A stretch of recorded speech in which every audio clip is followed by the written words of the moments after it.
دیکھیں آپ نے جو ذکر کیا تھا نا وہ فائنانس منسٹر شوکت ترین صاحب نے ایک انٹرویو دیا اور اس میں انہوں نے یہ جو ایل این جی کی پروکیورمنٹ تھی اس پر یہ ایکسیپٹ کیا کہ ہم سستی ایل این جی لے سکتے تھے اور اس کی وجہ سے پاکستانی قوم پر اتنا بوجھ نہ پڑتا. سر وہ ہمارے انٹرویو تھا جس میں انہوں نے بات کی کہ بات صحیح ہے, اس میں آپ آگے پیچھے تو بھاگیا نہیں جا سکتا.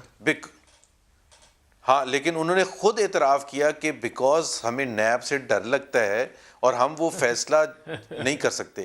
اگر آپ فیصلے نہیں کر سکتے تو پھر آپ کو حکومت میں بھی رہنے کا کوئی فائدہ. جو 4 جہاز ملتے ہیں جو ان کے لانگ ٹرم کانٹریکٹس کا حصہ تھے جو پی ایم ایل این کر کے گئی تھی, 10 میں سے 8 آپ کو وہی قطر والے ہیں. نہیں میں تو یار اس کو پلیز اس کو دو چیزوں وہ کو بھاگ گئے. بھائی ایک سیکنڈ $6 کی ایل این جی $40 پہ چلے, کیا بات کر رہے ہیں, اتنی انسرٹینٹی ہے. Farrukh please understand what I'm saying. میں پہلی بات پوری کر لیں, اسے کوئی فائدہ نہیں ہے ایک دوسرے کو الزام لگائیں. میں تو آپ کے فائنانس منسٹر کا انٹرویو شاہزیب خانزادہ کے ساتھ انہوں نے اعتراف کیا کہ قوم پر بوجھ نہ پڑتا اگر ہمیں نیب کا ڈر نہ ہوتا. انہوں نے خود کہا ہے, تو میں نہیں کہہ رہا.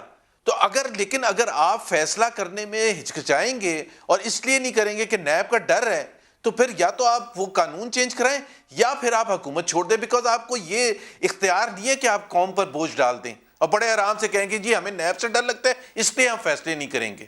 یہ کیا بات ہوئی؟